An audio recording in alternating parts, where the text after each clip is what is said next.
I booked in for a holiday in Hawaii. There are strange rules to follow. I never thought a simple vacation could go so wrong. In fact, when I planned this trip, I imagined nothing but peace, 2 nights away from the noise of everyday life, a chance to reset.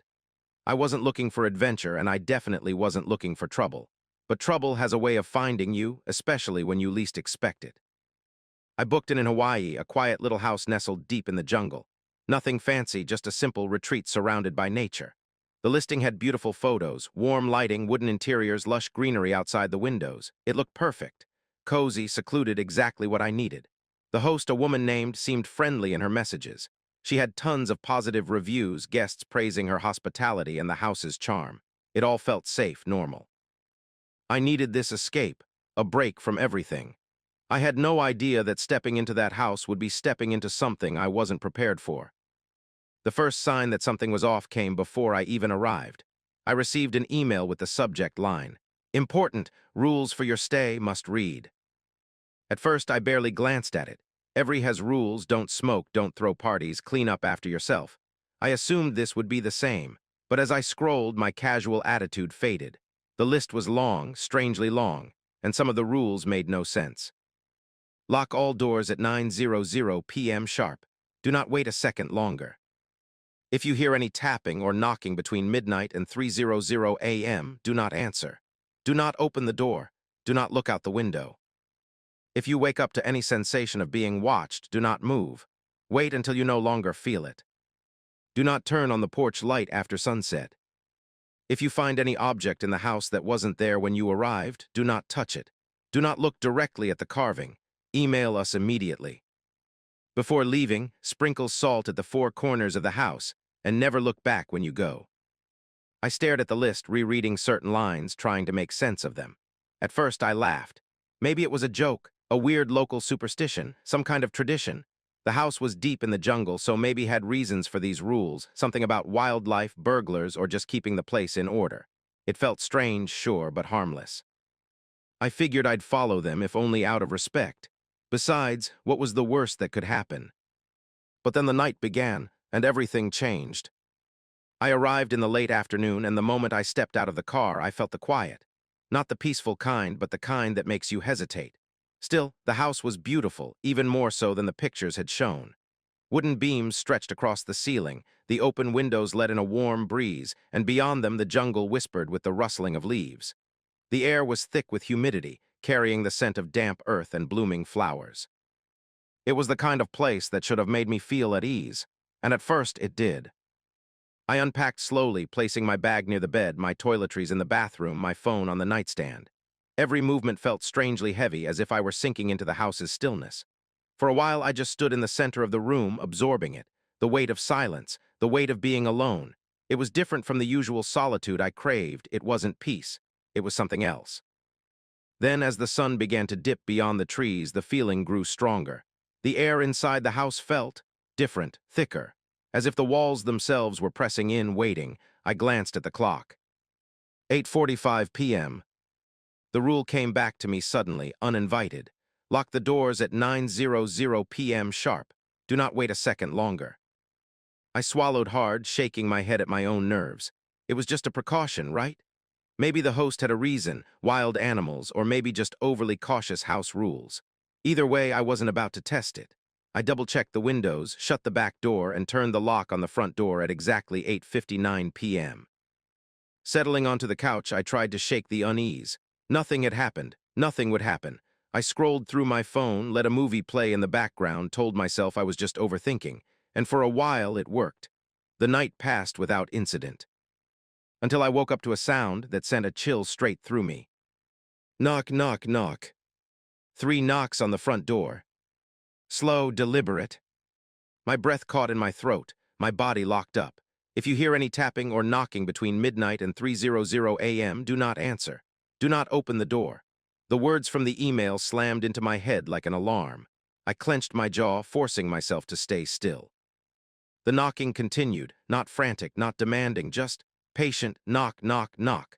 A steady rhythm, like whoever or whatever stood on the other side knew I was awake, knew I was listening. I turned my head ever so slightly toward the nightstand. My phone's screen glowed in the darkness. 12:42 a.m. I held my breath. And then silence. I waited 5 minutes, 10. The air in the room felt wrong, like the quiet had thickened. My skin prickled, every nerve in my body screaming at me not to move. I squeezed my eyes shut, pretending to be asleep, pretending I hadn't heard anything at all. But I couldn't sleep after that. I lay there stiff as a board, my mind cycling through possibilities. Was it really nothing? Some late-night visitor lost in the jungle? A sick prank? My fingers itched to reach for my phone, to check the door, to look, but the rules stopped me. So I stayed there, frozen, listening to the silence. I didn't sleep again until the first light of morning. The second night I woke up again, but this time it wasn't a sound that pulled me from my sleep. It was a feeling. A feeling that something was there. I didn't know how I knew it, but I did.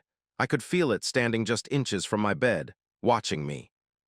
My heart pounded in my chest, my breath coming in shallow gasps. I wanted to move, to run, but my body wouldn't listen. I was completely frozen, paralyzed by the sheer wrongness of the moment. The air around me was thick and unmoving, as if the entire room had been drained of life. The walls, the ceiling, the bed, everything felt distant, unreal. If you wake up to any sensation of being watched, do not move until it stops.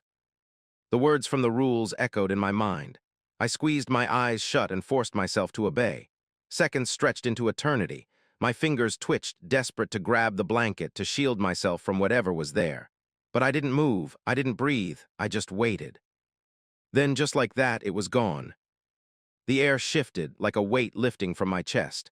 I sucked in a breath, feeling control return to my limbs. My heart was still hammering, but I could move again. Shaky, unsteady, I forced myself out of bed. My legs felt weak, but I needed water. I needed to do something, anything, to break the tension.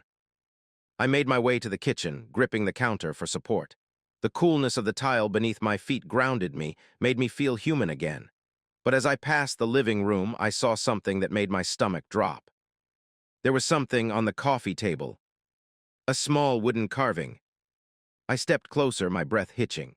The figure was of a man, his face twisted, hollow eyes staring, mouth stretched unnaturally wide, as if frozen in an eternal, silent scream. I knew without a doubt that it hadn't been there before. I had checked the house when I arrived. Every room, every shelf, every table, this hadn't been here. The rule came rushing back. If you find any object in the house that wasn't there when you arrived, do not touch it. Email us immediately. My hands trembled as I grabbed my phone. My fingers fumbled over the screen as I typed a message to, my breath uneven. She replied almost instantly. Do not touch it. Leave the house. Come back after sunrise, and when you return, do not look at the carving. Throw a towel over it, take it outside, bury it deep in the ground after sunset. Don't ask questions.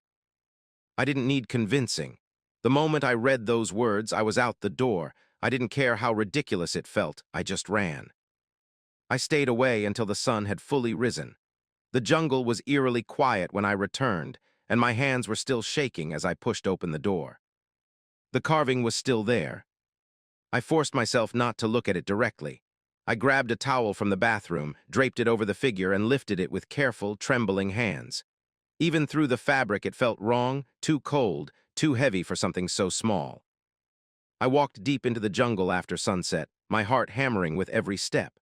The trees loomed high above me, their shadows stretching through the thick darkness. I dug a hole as fast as I could, shoved the carving into the earth, and covered it with trembling hands. I didn't ask questions. I didn't look back. I sprinted to the house, locking the door behind me. My chest rose and fell rapidly, my skin slick with sweat. I needed to sleep. I needed this night to be over. But no sooner had I gone to bed, grabbed a blanket, and prepared to sleep than I heard a whisper. It was so soft, so close, like a breath against my ear. Look at me, you must look at me, it said. A chill ran down my spine. I squeezed my eyes shut, gripping the blanket like a lifeline. The whispering continued, curling around me like smoke. Look at me, it continued. And then, stupidly, instinctively, I turned my head toward the sound. My breath caught in my throat. The carving was back. That was the moment I knew I had to leave. My entire body was screaming at me to run, to get out, to put as much distance between me and this cursed place as possible. My hands trembled as I stuffed my belongings into my bag, my breath coming in short, panicked gasps. I didn't care about being quiet. I didn't care about anything except getting out. But then the last rule. Before leaving, sprinkle salt at the four corners of the house, and never look back when you go. I hesitated, my mind racing. Did it even matter anymore? Would it make a difference? But I wasn't about to take chances. My hands were numb as I grabbed the salt from the kitchen counter and rushed to each corner of the house, scattering it with quick, jerky movements. My legs felt weak, my chest tight with fear. When I reached the front door, I exhaled sharply, gripping the handle. Just open it. Just step outside.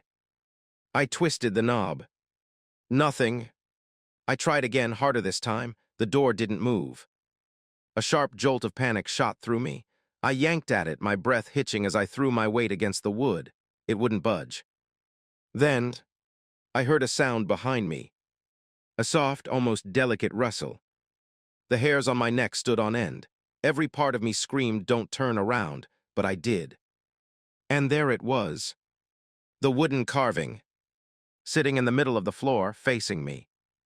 My pulse pounded in my ears. I took a slow step backward, my mind trying to make sense of the impossible. I had buried it. I had followed the instructions. But now, here it was, waiting, watching. Then the room shifted. The walls seemed to breathe, warping and twisting, the corners stretching in ways they shouldn't. My vision blurred as a heavy pressure settled over me, thick and suffocating. The air hummed like something was waking up. And then, the carving moved. At first, just a twitch, a slow, deliberate tilt of its head. Then, its mouth opened wider. Too wide, a gaping, unnatural void. And then a voice came from it. "You didn't follow the rule," it said. A cold hand clamped down on my shoulder. I couldn't move. The touch burned like ice, freezing me in place. My breath hitched, my body locked in terror. The door suddenly burst open, a rush of wind slamming against me. I tried to run. I lunged forward, desperate to escape, but something pulled me backward. The walls spun. The room twisted around me. My screams echoed, swallowed by the air itself. And then, darkness. I don't remember hitting the floor. I don't remember what happened next. I just woke up.